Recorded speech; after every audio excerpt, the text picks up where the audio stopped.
Bueno, vamos a comenzar el tema 4, que es sistemas de espectro disperso o espectro expandido. Nosotros hasta ahora hemos cubierto el diagrama de bloques clásico de un sistema de comunicaciones que abarca el transmisor, un modelo de canal y el receptor. ¿Y qué buscábamos hasta ahora? Bueno, buscábamos tratar de ahorrar ancho de banda, ¿verdad? En aplicaciones, sobre todo multitudinarias, donde tenemos que tratar de, con un ancho de banda determinado, dar servicio a muchas personas, pero además teníamos que garantizar la calidad. Pero a veces se estaban buscando otras cosas que generaron otro tipo de sistemas de comunicaciones que de hecho hoy en día existe. Este sistema que vamos a ver en la clase de hoy es un sistema que se generó como muchas cosas, durante la Segunda Guerra Mundial, porque la idea era evitar las intercepciones, eh, digamos, deseadas o no, sobre todo en un caso que uno está en guerra, que es muy delicado que se descubra el mensaje que uno está tratando de enviar hacia otro lado. La historia de este sistema es muy curiosa porque esta chica que ustedes ven allí, que terminó siendo actriz de Hollywood, ella estudiaba ingeniería y eh, estaba casada con un alemán y le vendía armas a los alemanes y ella huyó, o sea, tuvo problemas, digamos, y huyó y fue huyendo a través de Europa, terminó en los Estados Unidos y allí patentó junto con otro que no era un experto, que era un músico, se les ocurrió la idea de este sistema tratando de evitar las interferencias. Imagínense, yo siempre pongo este ejemplo porque me parece que es muy fácil que me entiendan, ¿no? Imagínense que yo tengo una señal FSK, donde F alta es 10K y F baja es 9K, por poner un ejemplo. Si alguien descubre cuáles son mis frecuencias, puede robarme la información haciendo un detector paralelo. Si con solo saber la frecuencia de cada una, F alta y F baja, pues problema resuelto. ¿De acuerdo? Entonces, resulta que si yo en el camino al transcurrir del tiempo voy cambiando esa frecuencia, a las personas que pretendían robarme la información les va a costar un montón. Y ese fue el esquema que presentó esta chica que vamos a decir, su nombre artístico fue Hedy Lamar, pero su nombre original completo era Eva María Kiesler, ¿no? Ella usaba primero el nombre del esposo.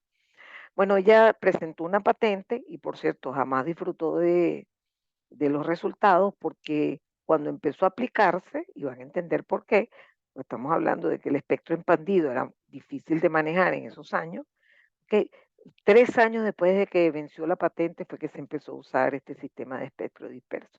Ese sistema que le acabo de ilustrar se llama hoy en día FHSS, por Frequency Hopping Spread Spectrum, que es espectro expandido por saltos de frecuencia. Como les digo, imagínense un espectro donde hay dos sin cuadrados que van saltando. Entonces, es alrededor de una frecuencia F alta y F baja. Es, es casi imposible, ¿verdad? Lograr robar la información, pero también es cierto que el ancho de banda era muy grande. Entonces, eso fue lo que hizo retardar el disparo de estos sistemas de espectro disperso. Hoy en día hay otros tipos de sistemas de espectro disperso, como veremos, pero en realidad, ahora sí se usa FHSS, pero también se usa el que vamos a ver ahora, que es otro tipo de sistema de espectro disperso llamado Direct Sequence Spread Spectrum, que es de SSS. Fíjense que aquí se empezó a usar desde que se usaba CDMA, que eso es de antiguas generaciones de telefonía, pero se sigue usando en muchos países, nada más y nada menos que en el sistema GPS de posicionamiento global. Hay un sistema de localización europeo que se llama Galileo, el sistema Galileo, que por cierto se comunica con el GPS. Hay muchos estándares de transmisión inalámbrica, por ejemplo para Wi-Fi, que usan efectivamente este esquema. Déjenme ver si entro a alguien, ¿no? Y Bluetooth, nada más y nada menos.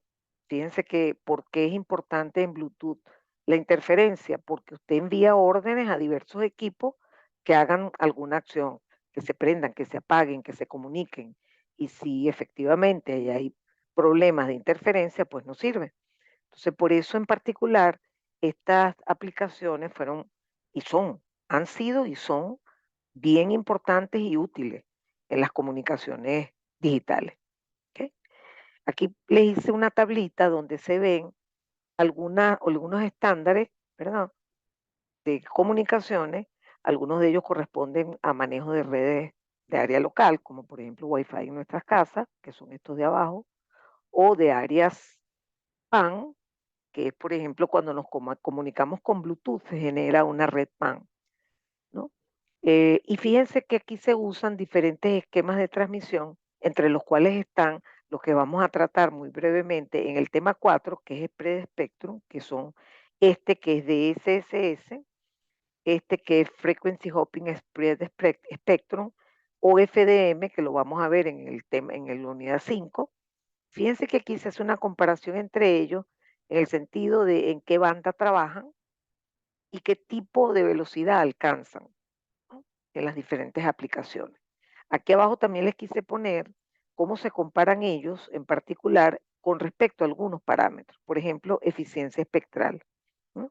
El mejor es OFDM porque de hecho OFDM fue inventado con esa idea de efectivamente reducir la interferencia. En cambio, cuando se trata de la capacidad de interferencia, o sea, cómo bloquear la interferencia, los ganadores son los de espectro disperso. Se comparan también con en cuanto a la potencia transmitida, y FDM es el peor, ya verán, porque transmitimos muchas portadoras, por ejemplo, 256 portadoras, y eso implica un exceso de uso del ancho de banda. Pero esto es para que vean que estos esquemas, como yo siempre digo, es absurdo que ustedes salgan de un curso de comunicaciones digitales sin conocer algo de esto. ¿De acuerdo? Vamos a ver entonces, en general, qué caracteriza un sistema de espectro disperso. Un sistema de espectro disperso puede dispersarse de acuerdo a un salto de frecuencia o puede ser un salto en tiempo. Por ejemplo, a mí me toca transmitir en este pedacito de tiempo, a otro le toca en otro pedacito. Y aquí tenemos el que vamos a ver nosotros, que lo que hace es, tiene una data original y expande el espectro haciendo uso de una secuencia externa. ¿Ok? ¿Cómo sé yo que, por ejemplo, FM no es un sistema de espectro disperso? Pues que yo sepa, el ancho de banda es enorme. El ancho de banda de la señal transmitida es mucho mayor que el de la señal original. Y eso lo vieron ustedes en comunicaciones analógicas. Pero hay algo que no cumple FM, y es que ese incremento en el ancho de banda no es culpa del mensaje, es culpa de una señal externa que la vamos a llamar secuencia dispersora. ¿Ok? Y que va a ser, por decirlo así, la reina de este capítulo, porque es la que marca la calidad del sistema. El escoger una secuencia apropiada permite que el sistema sea bastante confiable y que efectivamente bloquee la interferencia, tenga capacidad de combatirla. ¿De acuerdo? Muy bien. Es más sencillo de lo que uno se imagina. Imagínense que yo quiero transmitir una secuencia de datos BDT en un sistema de comunicaciones digitales. ¿Ok? Entonces, imagínense que BDT está, digamos, está codificado en no retorno a cero polar, para variar, uno y menos uno. Este es el cero lógico y este es el uno lógico, por ejemplo. ¿Ok? Eso es lo que yo quiero transmitir. ¿Cómo hago para dispersar su espectro? Bueno, para empezar, quiero recordarles que esta secuencia lo tendríamos que tener clarísimo a esta altura del semestre. Nosotros nos damos cuenta que tiene como densidad espectral de potencia un sin cuadrado que corta en F bit. En este caso, F bit vale 1. ¿De acuerdo? Ahora bien, ¿cómo hago para dispersar ese espectro? Bueno, me invento, genero en el transmisor una secuencia aleatoria en principio, que simplemente también es una secuencia más menos uno, pero que cambia más rápido en el tiempo. De hecho, así como esto se llama un bit, aquí el espacio más pequeño de cambio se llama un chip. ¿Ok? Y si usted invierte ese valor, si 1 sobre T chip, le da lo que vamos a llamar F chip. Fíjense que esta secuencia y esta son muy parecidas. O sea, son dos secuencias, no retornan cero polar, por lo tanto, ambas tienen como de un sin cuadrado. Lo que pasa es que como esta es más rápida, el ancho de banda es más ancho, más grande. Fíjense que aquí les puse un ejemplo de la densidad espectral de chip de CDT, ¿verdad? Y fíjense qué función de T-chip. Nos vamos a robar la letra C, que a veces usamos para cardiac, se la vamos a adjudicar a esto. Si en el futuro vamos a usar una portadora, una sinusoide, porque queremos modular esto que está aquí, esta secuencia de la salida, a esa frecuencia la vamos a llamar F sub 0 en vez de F sub C. ¿De acuerdo? Bien, si uno multiplica en tiempo estas dos secuencias, CDT por BDT, bueno, hagámoslo pues. 1 por 1 da 1. 1 por menos 1 da menos 1. Cuando esto es menos 1, todos los bits que están aquí, todos los chips que están aquí se invierten. Fíjense que este valía 1 y ahora vale menos 1. Pero fíjense que si alguien se pone a ver esta lámina y mira estas dos señales, y yo les digo, oye, ¿ustedes me podrán decir el ancho de banda de esas señales? Alguien me dice, bueno, mira, yo creo que es igualito. Bueno, el ancho de banda teórico es infinito, pero el ancho de banda práctico depende del cambio más estrecho. Y aquí yo veo que es el mismo que este. Efectivamente, la señal dispersa se parece muchísimo a la señal CDT. La prueba está que yo generé en MATLAB el producto de BDT por CDT, que es lo que está aquí, y le saqué la DEP y miren lo que me dio. Fíjense, yo tenía la secuencia BDT con la DEP azul, tenía la secuencia CDT con la DEP verde y al multiplicarlas y sacarle la DEP le da lo rojo. Observen que eso se parece muchísimo. Bueno, esa secuencia rápida tiene el primer corte en F-chip, que es el inverso de T-chip.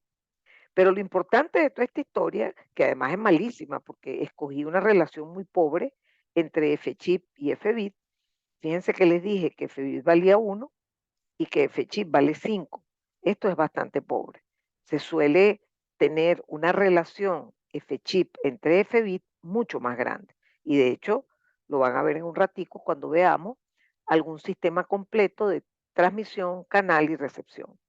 Entonces, dense cuenta que esto que está aquí escrito es el sistema que se llama Direct Sequence Spread Spectrum, que amplía el espectro simplemente, ¿verdad? A través del uso de una secuencia externa y más nada. ¿Ok? Entonces ya tenemos claro cómo se genera una señal de espectro disperso de ese tipo, de SSS. ¿Ok? ¿Qué ocurre? Que cuando yo, esa secuencia BDT por CDT, pase por un canal AWGN, ¿verdad? Lo lógico es que yo lo que haga es recibirla con un filtro que tenga un ancho de banda, el ancho de banda de esta señal, que ya dijimos que era aproximadamente F-chip. Fíjense que son prácticamente idénticos el ancho de banda de BDT por CDT que el de CDT. Entonces, ese filtro, recuerden que está allí para tratar de reducir al máximo el ruido, porque la señal pasaría prácticamente idéntica. O sea, yo puedo decir que en el primer lóbulo de BDT por CDT está más del 90, casi el 99% de la potencia, pero se pone, repito, este filtro para recortar la cantidad de ruido. ¿Okay? Ahora bien, vamos a apagar el ruido momentáneamente y vamos a dejar pasar solo la señal. BDT por CDT, al pasar por este filtro pasa abajo, prácticamente sale intacta. Que vamos a hacer esa aproximación. Por cierto, acuérdense que al ser una secuencia de unos y menos uno, no retorno a cero polar, su potencia vale 1. ¿Okay? Entonces, eso es lo que vamos a llamar, como hicieron ustedes en comunicaciones 1, la potencia en el punto R. ¿Okay? ¿Qué pasa si yo multiplico BDT por CDT por CDT? No sé si lo hice en otra lámina, ¿no? Bueno, simplemente, aquí así, mira, aquí está. BDT por CDT es igual a BDT. Pero bueno, ¿y de dónde sale eso? Bueno, porque CDT solamente puede tomar valores de 1 y menos 1. De tal manera que cuando esto es 1, 1 por 1 da 1. Y cuando es menos 1 por menos 1 también da 1. De manera que esa es la clave para recuperar la secuencia BDT, que es lo que yo quiero que le llegue al usuario final. El truco es multiplicar por CDT, lo cual me hace poner los ojos en CDT y decir, ah, no, ya va. Tengo que tener cuidado con CDT, porque el que me la descubra me fregó la vida, porque va a poder descubrirme los datos, mis datos BDT. ¿De acuerdo? Bueno, fíjense que una vez que aquí tenemos, al multiplicar BDT por CDT, aquí tenemos BDT. Entonces, lo que necesito para seguir luchando cuando este ruido ingrese es dejar pasar ese BDT. Y para eso simplemente basta un simple filtro pasabajo con ancho de banda FBIT. ¿Ok? Y llegamos a lo que en comunicaciones uno también llamamos el punto de detección o punto D. Este es el punto R, que es después del primer filtro, y este es el punto D. Observen que como a la salida tenemos BDT, BDT es una señal que está codificada en no retorno a cero polar. Allá va que me perdí el puntero. BDT es una secuencia que es 1 y menos 1 en no retorno a cero polar y por lo tanto su potencia es 1. De manera que en el punto R la potencia de señal, que la llamo S de signal, vale 1 vatio, y en el punto D la potencia de señal vale 1 vatio también. ¿De acuerdo? Entonces fíjense que aquí tenemos de una manera muy sencilla, ¿verdad? Tenemos una señal de espectro disperso pasada por un canal AWGN y recibida por un adecuado receptor. ¿Ok? Vean el papel protagonista de CDT. Entonces vamos a ponerle el ojo a la secuencia CDT. Alguien me dice, bueno, profesora, pero hágala, ¿cómo le digo? Aleatoria completamente. Le digo, oye, tu idea es muy buena, porque así ningún intruso me la va a descubrir. Ah, pero ya va un momentico, ni siquiera yo la voy a descubrir, que soy la dueña del sistema. Entonces no se puede hacer una secuencia CDT totalmente aleatoria. ¿Qué se les ocurrió a los inventores de este sistema? Dijeron, bueno, vamos a hacer una cosa, vamos a hacer una secuencia pseudo aleatoria. También se le llama secuencia de pseudo ruido, porque es un falso ruido. Entonces se decidió que esas secuencias fueran periódicas, pero, bueno, por supuesto binarias, que son CDT, ya les dije que son unos y ceros, y tienen que tener una característica particular, que siendo periódicas, dentro del periodo T, se tienen que comportar como ruido blanco, gaussiano y de media cero. Y alguien dice, bueno, ya va, ruido blanco, pero eso significa que vamos a tener una densidad espectral totalmente plana. Sí, en efecto, eso es lo que queremos, que dentro de un periodo la densidad espectral se parezca a una constante entre menos infinito e infinito. Ah, pero ya va, porque eso implicaría que la autocorrelación, que es la antitransformada de la DEP, va a ser una delta. Entonces, vamos a diseñar estas secuencias de pseudo ruido utilizando ciertos mecanismos que garanticen que la autocorrelación en cada periodo es una delta. Es decir, es grande en el inicio y en el resto es cero, o lo más cercano a cero posible. ¿Ok? Entonces, vamos a aclarar que esas secuencias son CDT. Esta secuencia PDN es CDT, y entonces a esa secuencia, al tiempo, en vez de llamarlo T-bit, lo llamamos T-chip, que vamos a abreviar como T sub C. Y vamos a darnos cuenta que va a ser importante que T-chip sea mucho más chiquito que T-bit, porque eso garantiza que F-chip es mucho más grande que F-bit, y eso garantiza que el espectro se ha expandido bastante. Esto de verdad que parece una locura después de todo lo que yo les he rogado que disminuyamos el ancho de banda, y ahora les ruego que lo ampliemos. Sí, pero es que es para una aplicación particular, ¿de acuerdo? Por cierto, entre las aplicaciones que se le encontraron a este tipo de técnica está una que permite asignar canales en los sistemas de transmisión de datos. ¿Ok?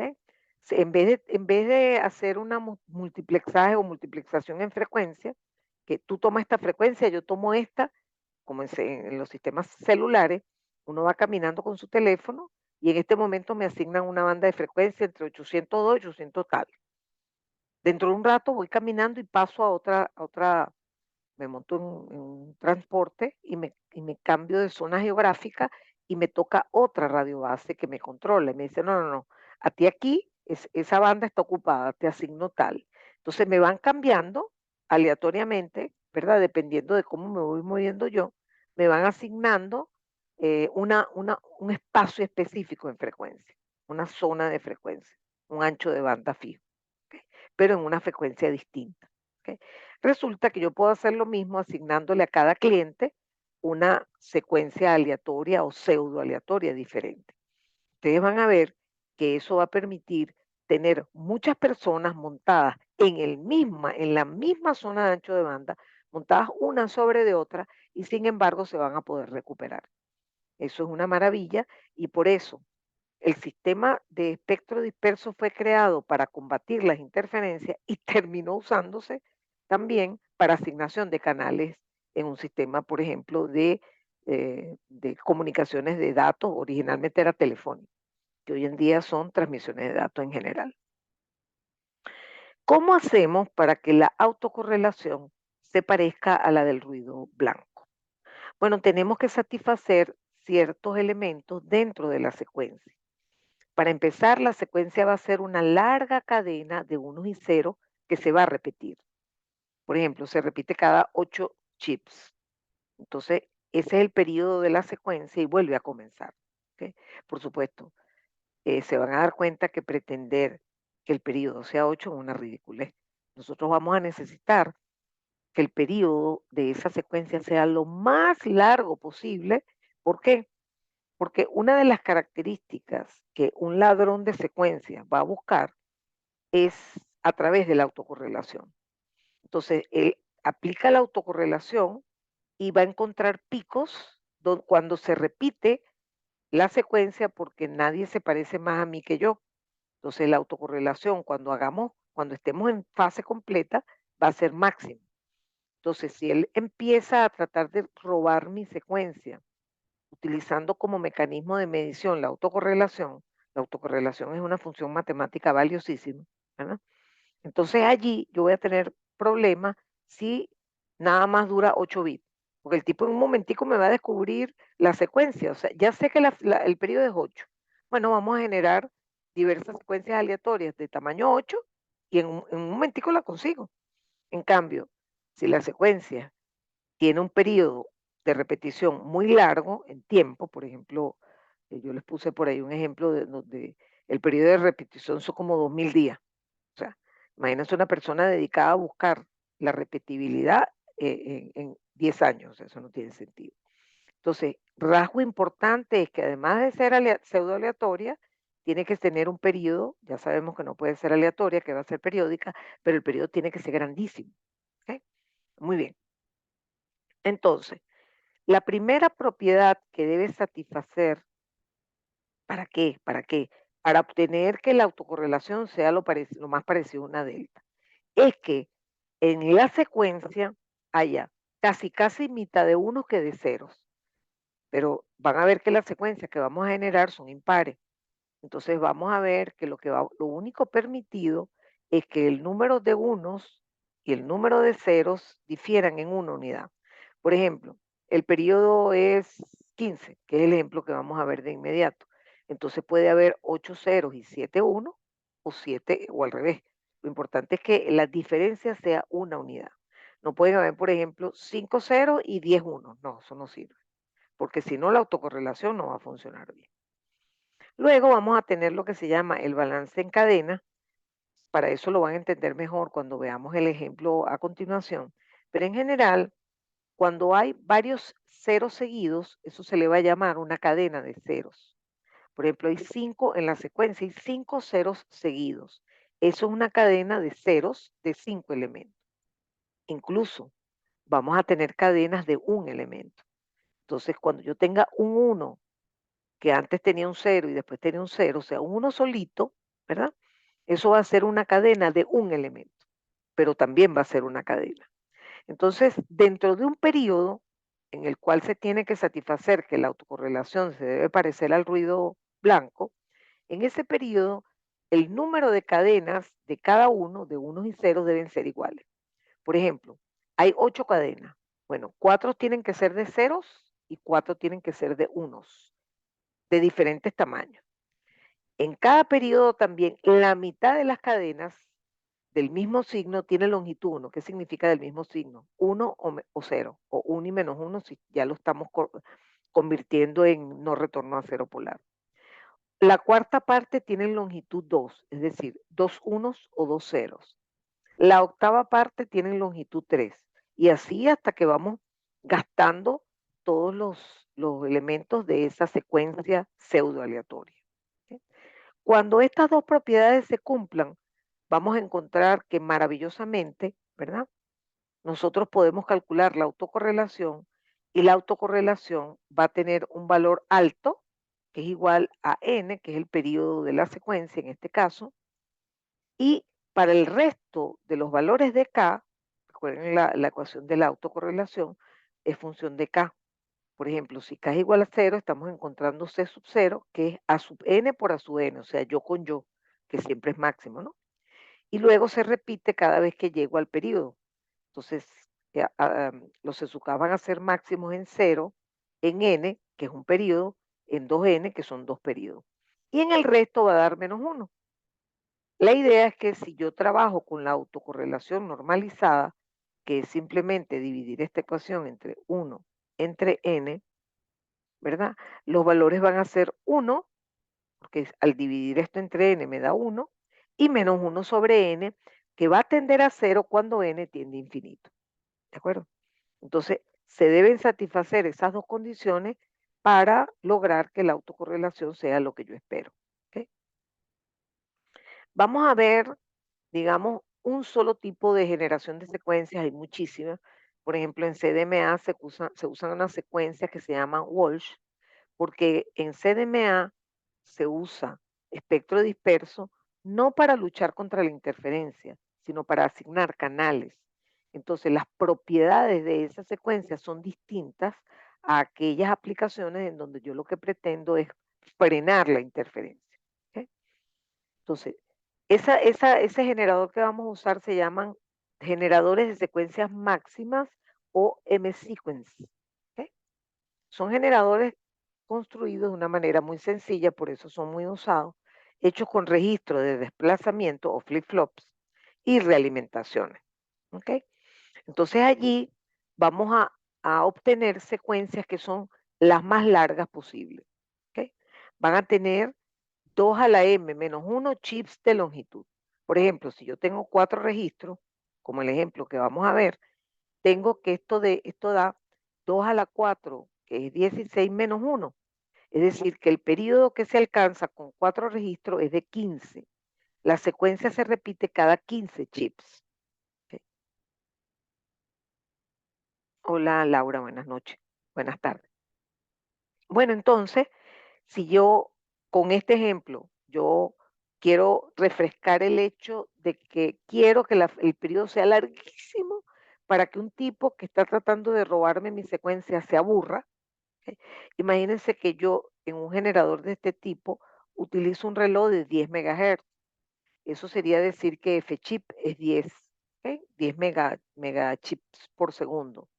Entonces, este chip, que es la duración en la secuencia CDT más pequeña, es el inverso de eso, que es 0.1 microsegundo. Si yo uso un registro que tiene 41 flip-flops o etapas, la longitud de la secuencia será 2199 por 10 a la 12 chips, o sea, un número enorme, que si lo multiplicamos por T chip, me va a dar el valor en segundos. Y cuando calculo esto en segundos y lo paso a minutos, a segundos, minutos y días, me va a dar nada más y nada menos que 2545 días. O sea que si alguien pretende robarme la información, lo primero que él va a tratar de conseguir es el periodo de mi secuencia, para él después generar todos los valores posibles y lograr robarme la información. Imagínense encontrar que la señal se repite cada 2500 días. O sea, eso es inviolable. O sea, eso hace que nadie pueda descubrir mi secuencia. En realidad no se usan valores tan extremos, ¿no? pero hago el extremo para que entiendan la importancia de que el periodo de la secuencia de máxima longitud sea en segundos, bueno, y al final en horas, segundos, etcétera, muy, muy grande, ¿de acuerdo? Esto que está aquí es un dibujo que ya de hecho lo usé cuando les enseñé codificadores convolucionales. Esto es un flip-flop y en vez de poner la salida aquí, la pongo debajo para que el dibujo me quede más compacto. Entonces, ese generador, me están haciendo una pregunta, ese generador, perdón, este flip-flop está la salida de este es la entrada del otro, ¿de acuerdo? Y fíjense que llegó al final y aquí hay una realimentación. Es decir, este lazo siempre existe y este también. Pero estos, pueden o no existir. Es decir, ¿están cerrados o están abiertos? Esos son realimentaciones que hacen cambiar, por ejemplo, el periodo de esa secuencia. ¿De acuerdo? Entonces, variando el número de registros y las ramas que uno usa para realimentación, se obtienen secuencias de diferentes características, por ejemplo, de diferentes periodos, que para nosotros es la clave. Nosotros queremos secuencias de máxima longitud, ¿de acuerdo? Entonces, lo importante es ver cómo están construidos este generador de secuencias máximas. Y tomo como ejemplo uno que se toma porque es muy popular, porque tiene 4 registros nada más, 4 flip-flop, es fácil de explicar y uno puede allí verificar todas las propiedades que yo les he hablado. Por ejemplo, fíjense un detalle importante, aparte de la realimentación de la salida final, ¿no? Que va a ser la secuencia CDT, bueno, en realidad van a ser los bits C, que después yo los voy a codificar en no retorno a cero polar. Bueno, fíjense que además de esta realimentación tenemos este registro se llama el 3 y por eso esta secuencia se llama una secuencia 4,3 porque toma realimentaciones en los puntos 4 y 3. Si también tomara realimentación aquí, se llamara 4,3,2. La uno no se toma porque es obligatoria. ¿De acuerdo? Entonces, esto es un ejemplo sencillo de un generador de M-sequences. ¿Ok? Para comenzar, como está bien diseñado, el periodo en chips de este generador es de 2 a la 4 menos 1. 2 a la 4 menos 1, ¿qué? Chips, o sea, 15 chips. Cada 15 chips se repite la salida, es periódica. ¿Ok? Entonces, si nosotros nos podemos a trabajar con esto, hay que tener claro que a diferencia de los codificadores de canal, que en particular el convolucional, que todos los registros tenían que estar en cero, aquí no, porque es que no tiene sentido que todos los registros estén en cero, porque aquí no se va a generar nada, porque cero, chip, puro cero. Entonces vamos a trabajar con un contenido de los registros que es este, un 1 en el extremo izquierdo y los demás en cero. Cuando uno, esto está alimentado por un reloj, ¿ok? Que está por aquí. Ese reloj tiene una frecuencia que es F-chip, ¿ok? Entonces, por ejemplo, 1 MHz. Entonces, cada microsegundo, que es el inverso de 1 mega, lo que está aquí pasa para acá, lo que está aquí pasa para acá, y lo que está aquí llega a la salida. Se realimenta, se hace una suma en complemento a 2, aquí también se usa complemento a 2 como en codificación de canal, y ahora ingreso acá y empiezo a hacer shift, shift, shift, y tengo la salida. Por cada vez que haya un ingreso aquí, cambia la salida. Y se va generando aquí una cadena completa de ceros y unos de 15 chips. ¿Ok? Bueno, si uno hace esto, yo no lo voy a hacer porque no puedo perder tiempo en eso, créame que usted lo que hace es tomar los últimos bits de estos 4 registros, o sea, el que está más a la derecha, y miren lo que les va a dar. 0, 0, 0, 1, 0. Bueno, yo lo voy escribiendo aquí para poder trabajar con mayor comodidad. Eso que usted está viendo es la secuencia C. Esa secuencia se va a repetir. O sea, cuando lleguemos a este bit, el siguiente va a ser 0, 0, 0, 1, 0. Y cuando se acabe el siguiente periodo, va a venir un tercer periodo de 15 chips. Analicemos las propiedades a ver si se están cumpliendo. En primer lugar, vamos a contar los ceros. 1, 2, 3, 4, 5, 6, 7. Tengo 7 ceros y tengo 8 unos. De manera que yo garantizo la primera propiedad. Tengo 8 unos y 7 ceros. Difieren en una unidad. ¿Cuántas cadenas tenemos aquí? Bueno, observemos. Fíjense, fíjense que esto es una cadena. ¿Tengo algo? No. Fíjense que esto es una cadena de ceros, de 3 ceros. Esto es una cadena de un 1. Esto es una cadena de 2 ceros. Esto es una cadena de 2 unos y así. Fíjense que estoy diferenciando a las cadenas de cero, las pinto en rojo y a las cadenas de uno las identifico con turquesa. Fíjense que hay una, dos, tres y cuatro. Hay 4 cadenas de cero. Y si se dan cuenta, también hay 4 cadenas de uno. Pero además, fíjense que la mitad de esas cadenas son de uno, o sea, hay 8 cadenas en total, pero 4 de ellas son de cero y 4 de ellas son de uno. Entonces, fíjense que ya se logró el balance de las cadenas, el balance básico. Pero ahora tenemos que chequear si efectivamente la mitad de las cadenas, cómo se comportan. La mitad de 8 es 4. Observen, miren esta cadena. Uno, 2, 3 y 4. Fíjense que tengo 4 cadenas de un elemento. Siempre va a pasar esto. Si hay 800 cadenas, bueno, 400 van a ser de un solo elemento. Y de esas 400, 200 van a ser unos y 200 van a ser ceros. Aquí, como el ejemplo es cortito, fíjense que tengo 4 cadenas de un elemento y 2 de esas cadenas son de unos y 2 de esas cadenas son de ceros. Entonces se satisface a primer nivel. Muy bien, seguimos avanzando. Vean cuántas cadenas de 2 tenemos, de 2 elementos. Tengo esta y tengo esta solamente. Bueno, la propiedad dice que así como la mitad de la cadena, perdón, la mitad de las cadenas era de un elemento, la octava parte, perdón, la cuarta parte es de 2 elementos. Y efectivamente aquí tenemos 2 cadenas, pero una es de ceros y la otra es de uno.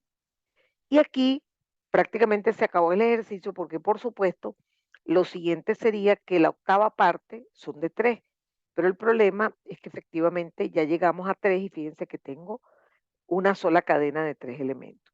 Ya no puedo seguir demostrándole más propiedades porque se me acabó la cadena. Fíjense que aquí el resto es de 4 unos. Si yo tuviera una cadena con más elementos que 15, podríamos seguir viendo que la mitad, la cuarta parte, la octava parte, la 16ª parte, y se va manteniendo ese balance del que les hablé. Tenemos balance en las secuencias y tenemos balance en la cadena. Bueno, vamos bien. Miren lo que voy a hacer. Voy a agarrar esta secuencia y la voy a acostar. Es decir, voy a poner este cero aquí, después este cero al lado. Eso es lo que yo llamo acostar la secuencia y miren cómo me queda. Estos son los 15 chips. ¿Qué voy a hacer a continuación? Calcular la autocorrelación. Pero la autocorrelación la voy a calcular de una vez poniendo, cuando hay cero, pongo menos uno y cuando hay uno, pongo uno positivo. Esto está asociado con las amplitudes de la onda no retorno a cero polar que vamos a ver dibujada más adelante. Entonces fíjense que aquí usted pone menos uno, menos uno, menos uno, uno, menos uno, menos uno, etcétera, etcétera. Voy a hacer yo con yo. Es decir, voy a poner voy a poner mi cadena, perdón, mi secuencia y ella misma aquí. Y voy a calcular la autocorrelación, que es este por este más este por este, desde 1 hasta n. Entonces, este por este da 1, este por este da 1, todos dan 1. Cuando usted suma todos esos productos, le da 15. Ah, mira qué bien, ese es el valor de n. ¿Qué pasa si yo desplazo la secuencia en una posición? Fíjense lo que hice aquí. Agarré esta secuencia y la moví, le hice un shift a la izquierda, pero este entró por aquí atrás y se convirtió en esta secuencia. Fíjense, aquí habían 3 menos 1, ahora tengo 2 y el tercero se vino para acá. Estoy haciendo un shift circular a la izquierda. Ese es un movimiento nada más. Es decir, que voy a calcular C sub 1. Vamos a hacerlo. Menos 1 por menos 1, 1. Menos 1 por menos 1, 1. Menos 1 por 1, menos 1. Y así sucesivamente. Si usted suma todo esto, por ejemplo, este se va con este se va con este, cuando usted esté sumando, este se va con este se va con este se va con este se va con este se va con este y me queda menos 1. O sea, cuando sumo, se van cancelando y el resultado es menos 1. Si yo desplazo no una, sino 2, 3, 4, 8, 10 veces, voy a tener exactamente el mismo resultado. Es decir, solamente el valor de la autocorrelación va a ser máximo en 0 y va a ser mínimo en el resto. Por supuesto, cuando yo haga un desplazamiento de 16, vuelvo a tener la secuencia original, porque ese es el periodo de la señal. El periodo de la señal es 15. O sea que después se vuelve a repetir. Es decir, que el bit 16 es igual al bit 1 y todo el cuento se vuelve a repetir. Entonces, lo interesante es ver esto cuando ya la secuencia, los unos y los ceros, se están representando con pulsos. Cuando viene un cero, el pulso, por ejemplo, eso es arbitrario, el pulso puede ser positivo y cuando viene un uno al revés, da lo mismo. ¿Ok? Lo cierto es que si nosotros representamos esto, ¿verdad? Con una secuencia aleatoria de pulsos, o sea, las amplitudes de los pulsos pueden ser uno o menos uno. Aquí pongo que es menos uno a la vez. ¿Ok? Si yo hago la autocorrelación de esta secuencia, ya la hago del punto de vista temporal, recuerden que es periódica. Entonces, para hacer la autocorrelación de una señal periódica no hay que hacer límite cuando usted tiene infinito, no, porque es periódica.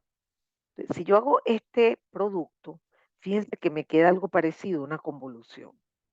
Ustedes saben que cuando yo convoluciono pulsos rectangulares, me salen triángulos, ¿no? Y por eso es que usted creo que le va a ser fácil entender que la autocorrelación resultante va a dar algo parecido a esto. Va a dar, es discreta, pero yo uní los puntos. Fíjense, aquí da máximo porque yo normalicé la autocorrelación, la dividí entre el periodo. Entonces, en el ejemplo que hicimos antes, en vez de darme 15, ahora me da 15 entre 15, que es 1. Asimismo, en vez de darme menos 1, me da menos 1 sobre 15, por ejemplo, en el ejemplo que estamos viendo. Claro, en este caso lo estoy haciendo general para que las conclusiones que voy a dar ahora estén ya generalizadas. Fíjense que en el resto de los tiempos la autocorrelación es mínima.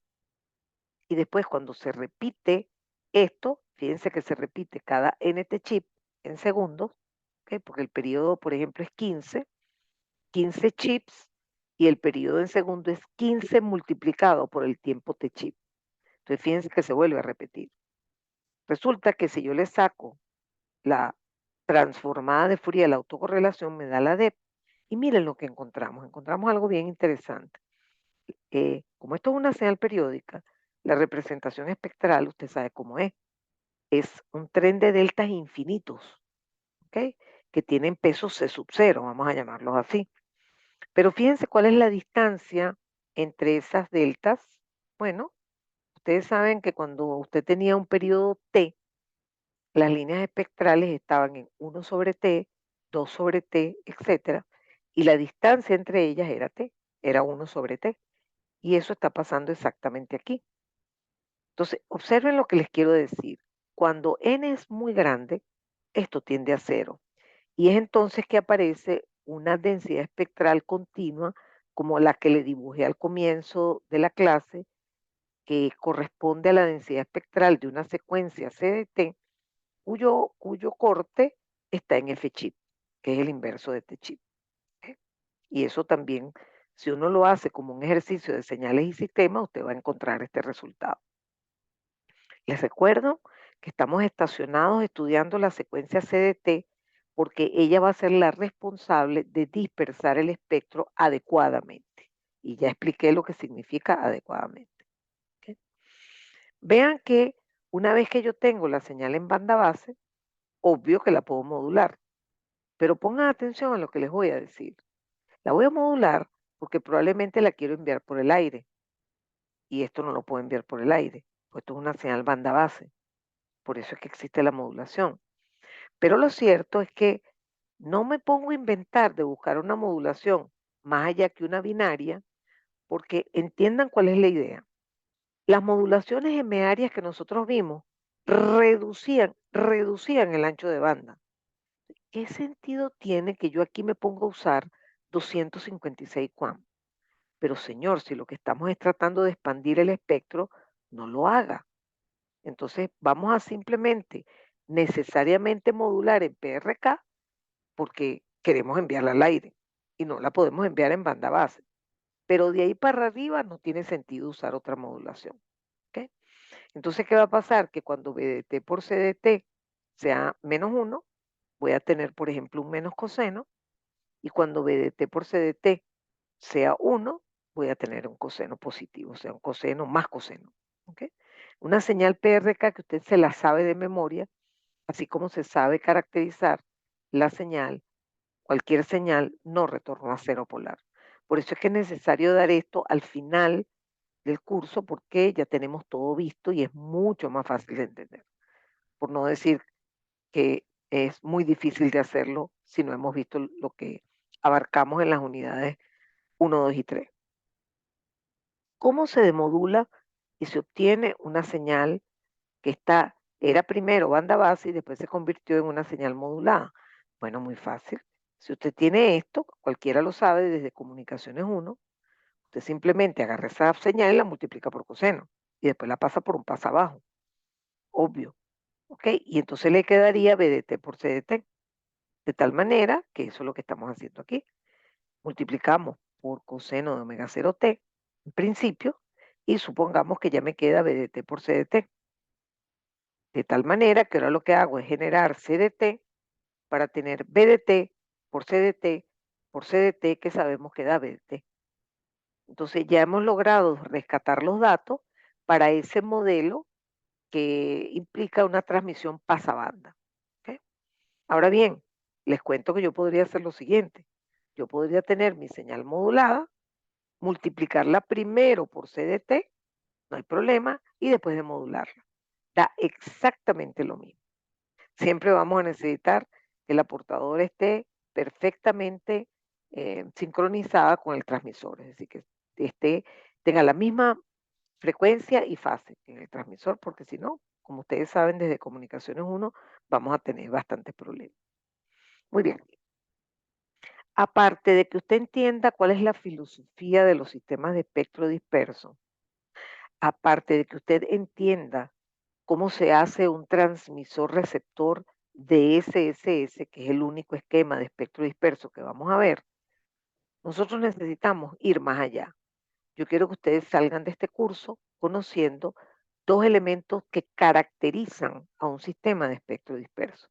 Nosotros nos hemos pasado un montón de semanas caracterizando sistemas de comunicaciones digitales. ¿Cómo los caracterizamos?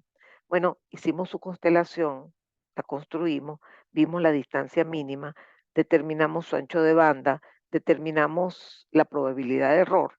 Es decir, la caracterizamos a través de criterios específicos de calificación. Bueno, aquí vamos a hacer exactamente lo mismo. Vamos a usar dos elementos que van a caracterizar los sistemas de secuencia directa banda base. El primero de ellos, ¿verdad? Se le va a llamar ganancia de procesamiento y al segundo lo vamos a llamar margen contra la interferencia. ¿Ok? Vamos a comenzar obteniendo el primero y para eso vamos a tener que trabajar un poquito, vamos a hacer como una especie de ejercicio de señales y sistemas y o de comunicaciones, en donde en señales y sistemas nosotros pasábamos señales aleatorias por sistema y veíamos a la salida la potencia de ruido, qué sé yo. Cuando llegaron a Comunicaciones 1, vieron también cosas similares, solo que con el caso determinístico, pero algo nos quedó de eso también. ¿Ok? Entonces vamos a trabajar primero con el sistema sin modular. Vamos a trabajar con el sistema banda base y van a ver que vamos a tener alguna complicación en pasar la señal en el sentido de entender cómo calcular a la salida cosas como las potencias. ¿Ok? Entonces, usted debe tener muy claro por qué en este sistema lo primero que se coloca es un filtro. pasa abajo y por qué el ancho de banda de ese filtro tiene que ser F-chip. Todo receptor tiene a la entrada un filtro, todos, no importa cuál sea el esquema, ¿ok? Y usted lo que tiene que garantizar es que ese filtro deje pasar la señal. Entonces usted tiene que diseñar ese filtro de manera que deje pasar PDT por CDT y además que trate de aplastar al ruido lo más que pueda, porque ustedes saben que eliminarlo imposible. ¿Ok? Muy bien. Una vez que ya nos liberamos de un poco de ruido, sabemos que el éxito está en multiplicar BDT por CDT por CDT. ¿Para qué? Para que aquí a la salida yo tenga BDT. Ya eso lo expliqué. Al yo tener aquí BDT, ¿verdad? Ya yo podría mandarle esto al usuario, pero digo, no, no, no, ya va, es que tú nunca vas a tener eso limpio. Siempre vas a tener BDT más basura. Ah, ¿verdad? Entonces vamos a volver a limpiar la basura poniendo un filtro pasa abajo porque estamos transmitiendo en banda base y el ancho de banda tiene que dejar pasar escasamente el primer lóbulo de la secuencia BDT. Ese ancho de banda sabemos que es F-bit y ese es el que ponemos, ese es el que le ponemos al filtro pasa abajo de salida. Y así como se hizo en comunicaciones 1, a este punto lo vamos a llamar R y a este punto lo vamos a llamar D. ¿Ok? Lo que vamos a hacer para poder presentarle el primer indicador, que es la ganancia de procesamiento, es determinar la relación señal a ruido en este punto, determinar la relación señal a ruido en este punto, que se van a llamar S sobre NR y S sobre N y D, perdón, y las vamos a dividir. Y de allí van a ver que va a aparecer ese factor que se llama la ganancia de procesamiento y que nos va a revelar cosas sobre el sistema de espectro disperso. Muy bien. Entonces, bueno, adivinen, ejercicio de señales o de comunicaciones 2, de comunicaciones 1 de los dos, vamos a apagar el ruido y vamos a dejar pasar la señal.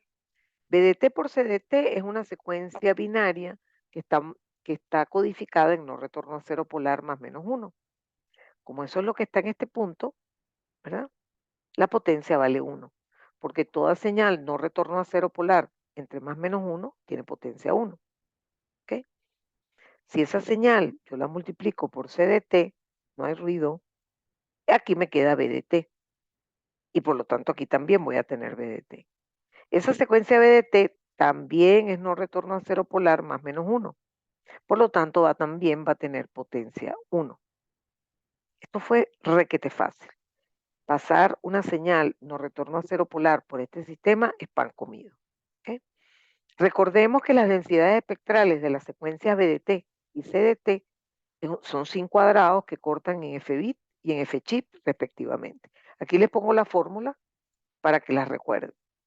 Si la potencia fuese distinta, habría que poner aquí P. ¿De acuerdo? Muy bien. Aquí las repito para que no se nos olviden. Entonces ya tenemos SR y SD. Vamos a pasar la lámina para trabajar con el ruido, que es el que, como siempre, nos amarga la vida. ¿Ok? Recordemos que estamos trabajando con un canal AWGN y el ruido tiene una densidad espectral que es plana e igual a eta medio entre menos infinito e infinito. ¿Ok? Cuando yo paso ese ruido por este filtro, ahora me encargo de apagar la señal, voy a tener a la salida a través de un teorema que yo siempre lo decía que parecía una cancioncita, que es que G out es igual a G in por el módulo de H al cuadrado. Este filtro lo estoy caracterizando como un pasabajo ideal de ganancia unitaria y de ancho de banda F-chip. Por lo tanto, al pasar esta densidad por este filtro, me queda esto que está aquí. A este ruido lo voy a llamar N1. ¿Ok? Muy bien. Por otro lado, la secuencia CDT tiene esta densidad espectral, que ya sabemos, lo he repetido varias veces en la clase de hoy, ya sabemos de dónde sale. Muy bien, malas noticias. Tenemos que multiplicar N1 de T por CDT. ¡Wow! ¿Y cómo carrizo hago eso? Si necesito tener la densidad aquí. Bueno, muy sencillo. Como estos dos elementos son aleatorios e independientes, las autocorrelaciones se multiplican, señales y sistemas, y las densidades se convolucionan. Así, eso suena muy facilito. Usted tiene que convolucionar esto, que es un cajoncito, con un sin cuadrado, nada fácil. ¿Ok? Y es verdad, eso no es nada fácil. Pero la buena noticia, fíjense que algo que yo les enseñé en señales también como un truquito, y es que la convolución va desde la suma de los límites inferiores, que sería menos 2f chip, hasta la suma de los límites superiores, que sería 2f chip. Allí existe la autocorrelación, perdón, la convolución de GN1 con GC. Y resulta que, oye, yo tengo que buscar todo lo que hay en el medio. Sí, sí, pero no te des mala vida, porque la convolución te puede dar lo que sea, ¿ok? Te puede dar un triángulo, ¿ok? Esto es menos 2f chip y 2f chip. Pero tú tienes que meter el ojo, es aquí pegadito del origen, porque eso va a pasar de inmediato por un filtro que es hiper estrecho. Por lo tanto, a mí qué me importa que esto aquí haga así, no me importa nada. A mí me interesa ver cómo se comporta cerca del origen, ¿ok? Y por esa razón, yo hice el ejercicio en MATLAB para que ustedes lo vieran. Tomé un pulso rectangular y un sin cuadrado, que fíjense que ambos cortan en uno. Fíjense que aquí ambos cortan en F chip. Yo puse uno por flojera, pues, ¿no? Entonces, lo que quería que vieran es que al hacer la convolución de estos dos, me da esta forma roja, que efectivamente uno ve que se va acercando a cero, porque seguro que como habíamos dicho que esto va a existir entre menos uno, perdón, entre la suma de los límites inferiores, que es menos uno, que es menos 2, hasta la suma de los límites superiores, que es 2, efectivamente fíjense que es menos 2, esto se está acercando dramáticamente a cero. Pero nada de eso me importa, porque eso va a pasar por un filtro que tiene ancho de banda, F-bit. Entonces, claro, si yo pongo que F-chip vale 1, F-bit tiene que ser mucho, mucho, mucho, mucho más chiquito que 1. Bueno, supongamos que es 0.1. Dense cuenta que cerca del origen la convolución es una constante, es muy plana. Bueno, eso es lo que yo voy a tomar como resultado de la convolución. Mira, ¿sabes qué? Esta convolución no me importa, no me importa. Pero lo que sí me importa es cuánto vale cerca del origen.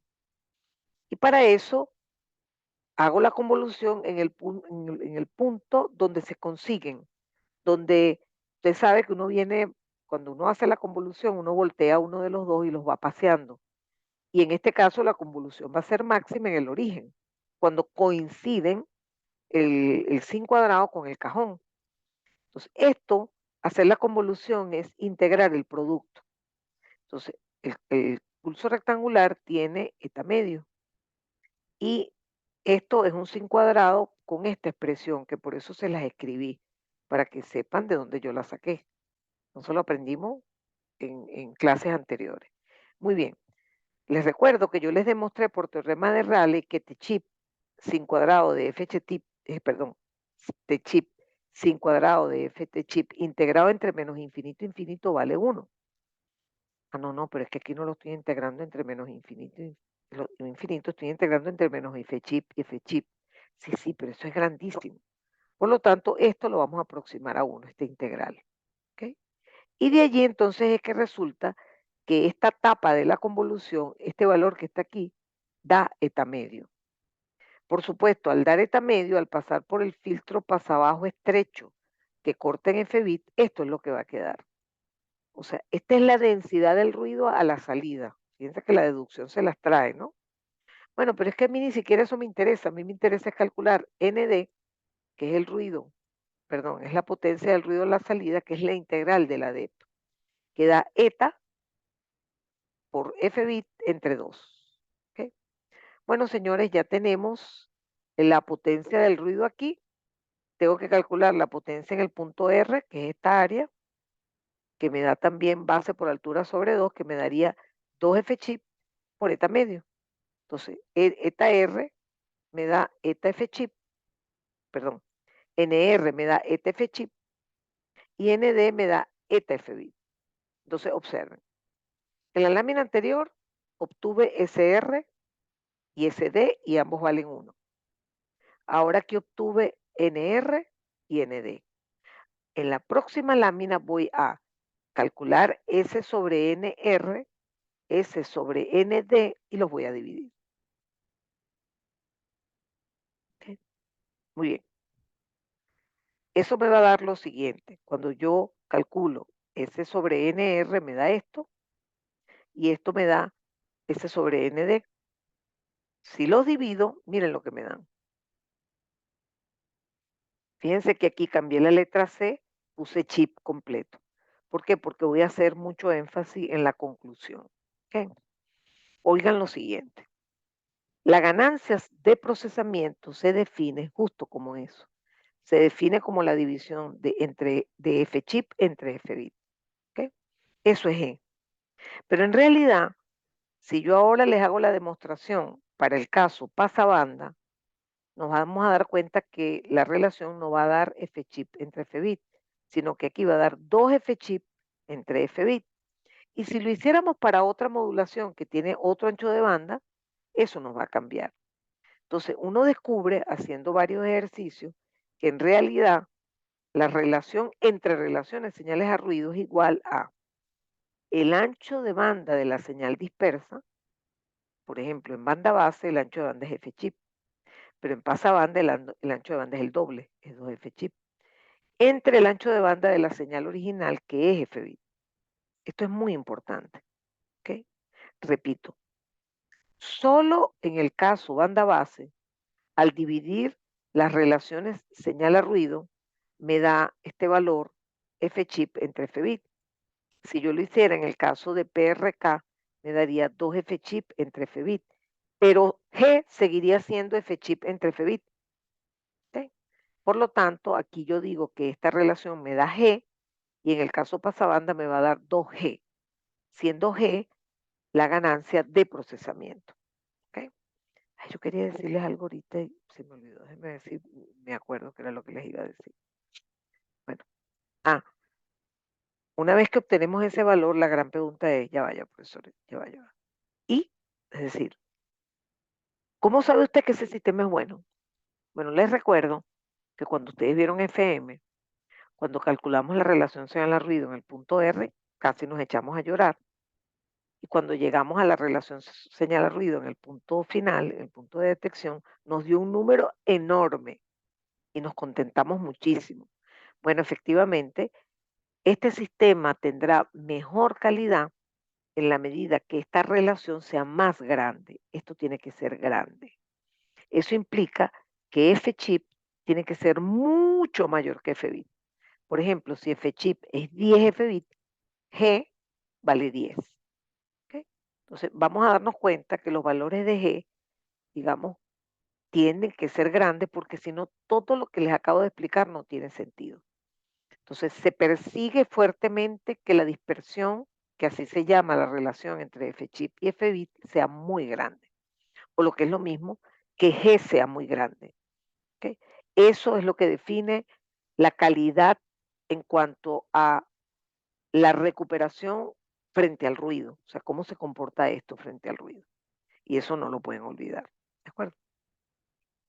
Si yo les hiciera, yo no sé si en comunicaciones uno creo como que me dijeron que sí lo habían hecho, que es el análisis con interferencia. Si yo quisiera volver a repetir este ejercicio, pero en vez de poner ruido, pongo una interferencia se representa con una simple sinusoide que está allí dentro de mi banda, fastidiando, ¿no? Entonces, en ese caso, yo llego también a relaciones señales a ruido y si se dan cuenta, la deducción es muy parecida, solamente que aquí es importante destacar que yo modelo la interferencia como una sinusoide cuya potencia se llama J. Y usted me dirá, ya vaya, profesor, y si la potencia es J, ¿por qué usted aquí puso esto, raíz de 2J? Bueno, porque ustedes saben que la potencia es la amplitud al cuadrado sobre 2. Si tú le vas al cuadrado, esto te da 2J. Si lo divides entre 2, te da J. O sea que eso que está allí escrito representa una portadora que me está fastidiando la vida, ¿verdad? Y que tiene potencia J. Esto es muy importante que lo comprenda. ¿Ok? Entonces, fíjense que cuando uno repite este ejercicio, si uno apaga la interferencia, el análisis de las señales es el mismo. SR vale 1 vatio y SD vale 1 vatio. Voy a repetir. Pero con el caso de la basura, que es la interferencia, la cosa cambia.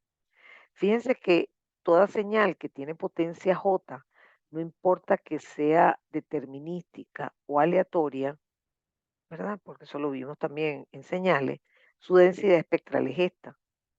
Fíjense que está repartido en 2 deltas y si usted integra esto, esta D entre menos infinito e infinito, le da la suma de las áreas de las deltas, que da J. ¿De acuerdo? Entonces, observen que esto que está aquí tendría, siendo esto la señal que pasa por el pasabajo, vamos a asumir que FI pasa por el pasabajo, porque si no, si no fuese así, estamos perdiendo el tiempo. Porque toda frecuencia que no esté lo que se llama en banda, no me molesta. Me voy a preocupar por la que sí me molesta. Es decir, que FI va a entrar por este filtro y va a salir aquí idéntica. ¿Ok? Dense cuenta que tengo que multiplicar esto por una señal de este tipo. Y eso implica que las DEP se convolucionan, ya eso lo dijimos, ¿no? Entonces fíjense que si yo tengo que la DEP de estos son 2 deltas y la convoluciono con este sin cuadrado, a que no adivinan qué me va a quedar. Me van a quedar 2 sin cuadrado en los puntos, 2 sin cuadrados que van a estar centrados donde estaban las deltas. Y yo eso también lo hice en MATLAB para que vieran algunos ejemplos. Por ejemplo, aquí está el sin cuadrado que está centrado en menos FI y este es el sin cuadrado que está centrado en más FI. Entonces, luego aquí hice un zoom para que vieran qué pasa en la zona de baja frecuencia. ¿Por qué? Porque esta es la DEP, esta es la DEP, este es el caso cuando están súper pegados. O sea, cuando el FI es chiquitica. Y aquí cuando FI es más grande, porque claro, los sin cuadrados quedan como despegados, pero al final se suman, ¿no?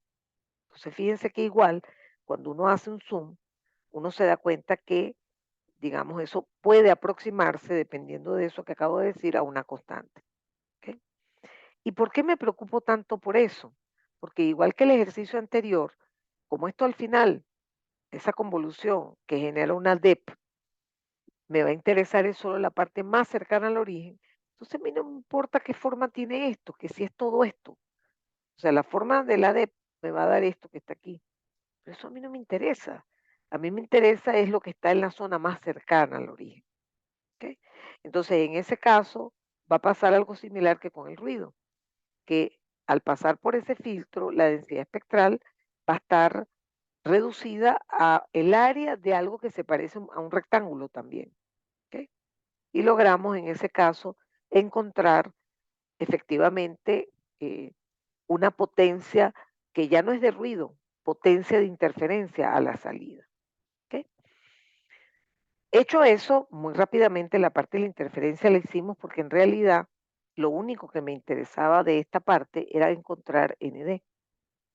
En realidad eso de llamarlo N es trampa, porque fíjense que aquí está metida la interferencia.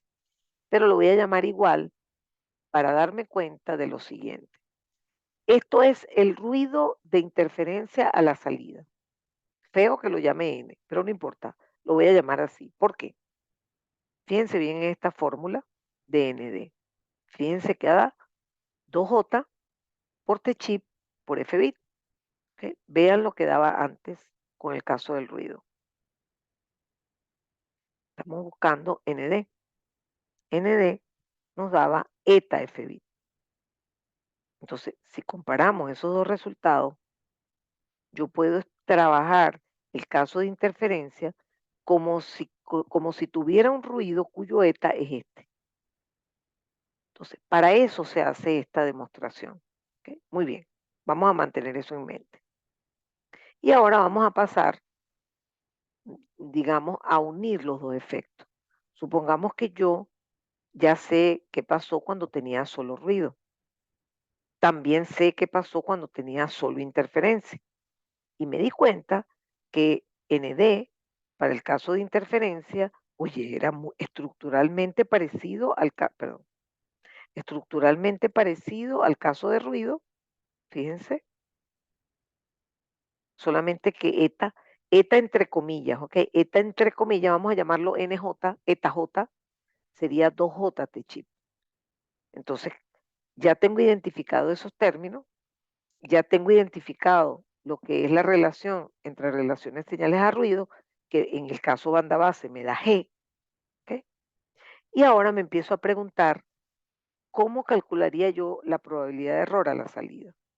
Y alguien me dice, profesora, muy fácil. A la salida usted tiene una señal no retorno a cero polar y tiene ruido blanco. Entonces, claramente la probabilidad de error la tienen que calcular de esta forma. Sí, sí, pero es que también puedo tener interferencia. Ah, bueno, eso es otro asunto.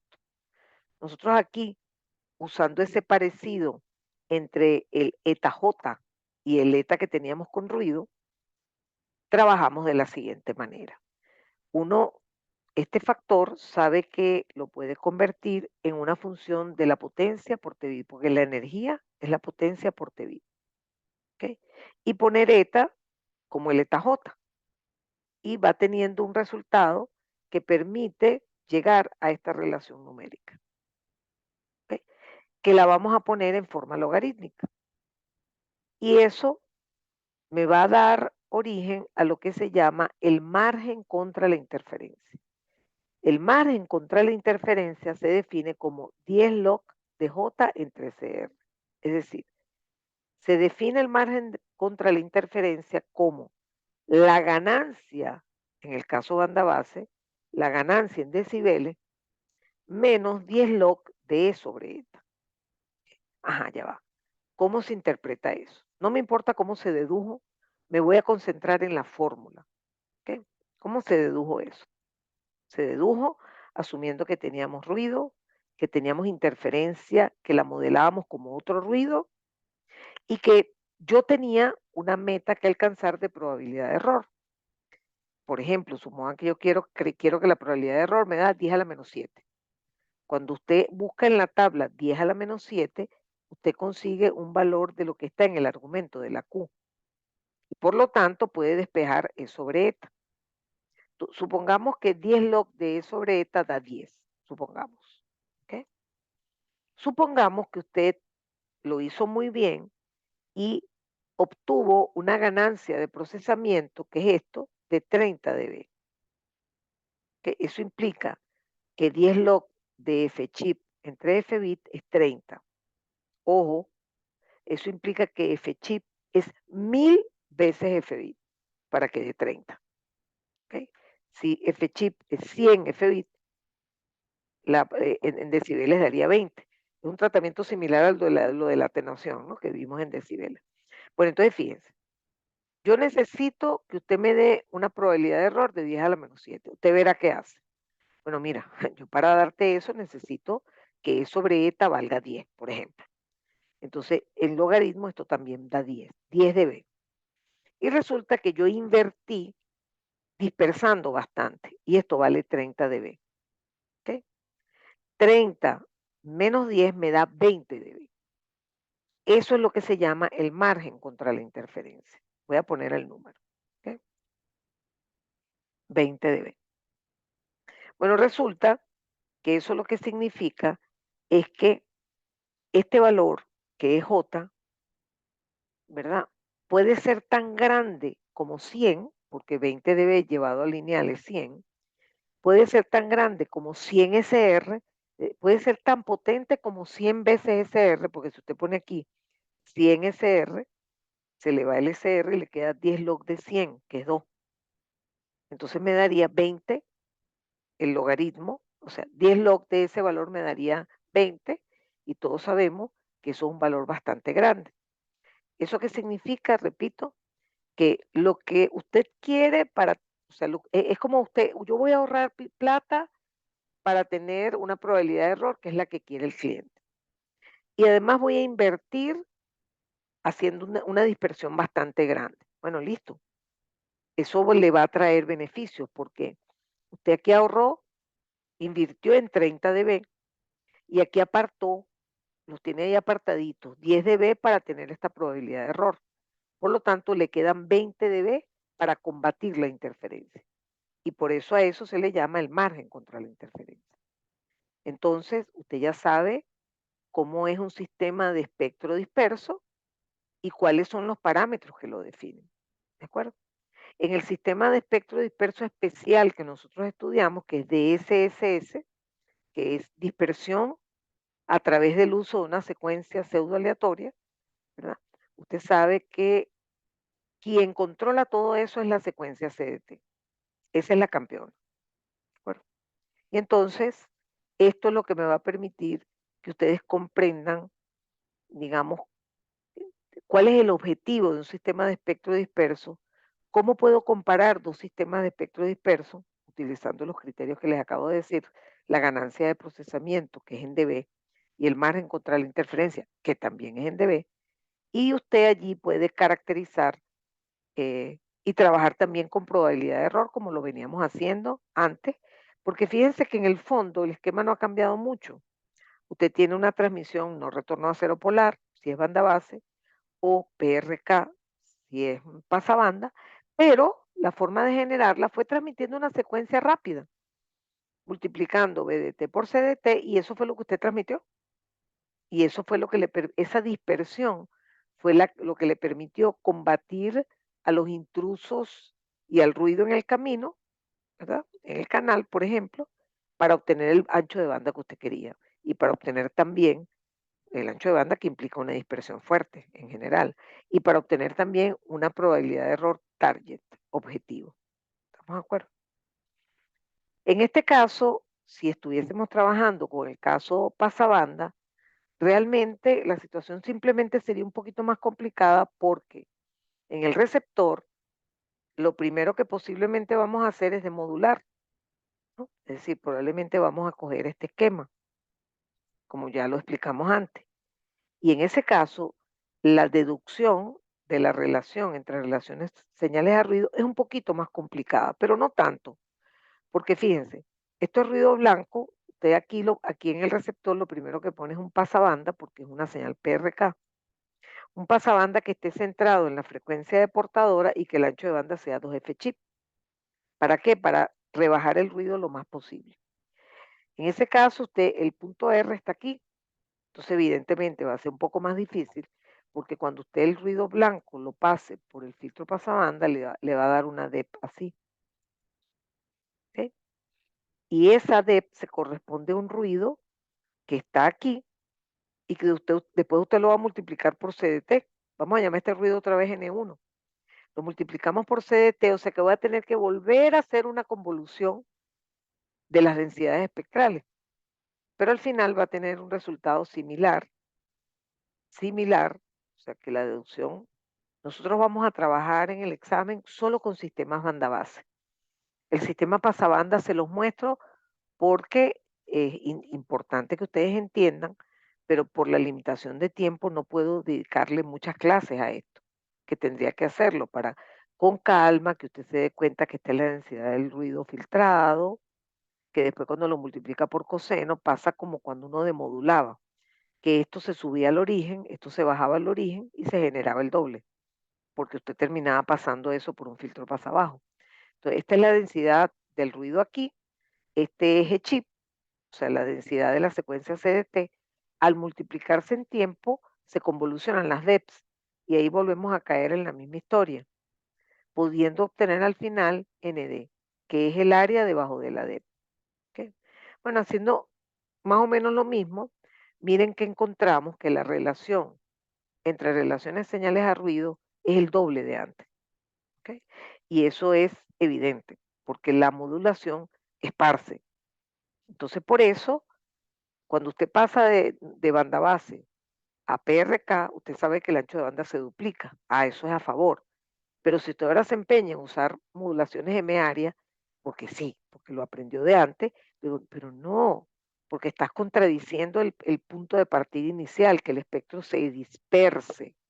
Entonces, estamos obligados a usar PRK que queremos transmitir al aire, pero no lo vayas a hacer con QPSK o con 16 QAM, no lo hagas así porque estás contradiciendo los principios, el principio de partida, ¿de acuerdo? Entonces, fíjense que aquí la calidad es mejor porque fíjense que la relación entre relaciones señal a ruido da el doble y eso se entiende perfectamente. ¿Ok? Y fíjense que da 2G. ¿No me acuerdo? Sí puedo advertir que como que la mitad de los autores definen G como F-chip entre F-bit, que es mi caso, y otra mitad lo define como 2 F-chip entre F-bit, pero no importa, o sea, uno se mantiene eso es como cuando uno hace codificación de canal por bloque y pone los bits de mensaje a la derecha. Hay gente que lo define a la izquierda. Simplemente uno tiene una referencia de partida y sabe que eso se tiene que cumplir tanto en el transmisor como en el receptor. Esto que está aquí ni siquiera lo voy a cubrir, pero uno podría también hacer el mismo análisis con interferencia. En vez de hacerlo con ruido, hacerlo con interferencia y obviamente es más complicado.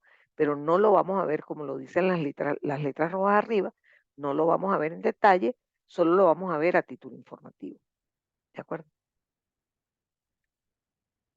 Mm, Como les dije, esto no lo vamos a cubrir y aquí vamos a volver a caer en el mismo caso de la ganancia de procesamiento y el margen contra la interferencia, que son los dos elementos que caracterizan un sistema de espectro disperso. ¿De acuerdo? Entonces, bueno, vamos a llegar acá hasta en la clase de hoy y mañana vamos a hacer un resumen de lo visto y vamos a hacer algunos ejercicios interesantes, pues, o sea, relacionados con espectro disperso. Bueno, voy a dejar de grabar.